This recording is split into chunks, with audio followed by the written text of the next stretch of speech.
Hi, I'm Sherri with HomeShowGardenPros, and you hear me talk about AZOMITE all the time on the show, and we talk about using it on your lawn and your shrubs and your flowers and your vegetables.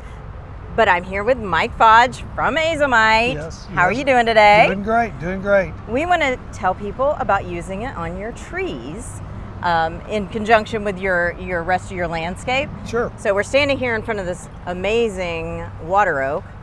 Let's talk about some of the benefits that you'll receive if you use AZOMITE on your trees.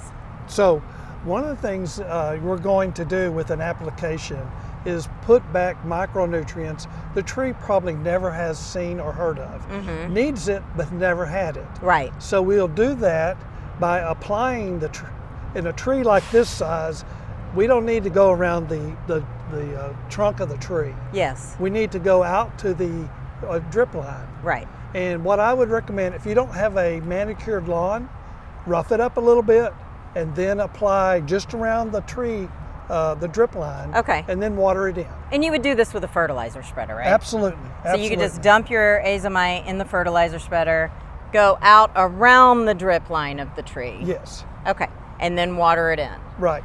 So if you're fertilizing and using the AZOMITE on your lawn, Mm-hmm. the likelihood is your tree is in the landscape. Yes. So if you're going by it, don't worry, you've done it. Yes. Because Okay. trees are always going to take care of themselves first. Right. So they win the competition. They win the competition. So that's why I also recommend a little heavier application, Mm-hmm. particularly in residential landscapes, because the trees are going to get what they deserve.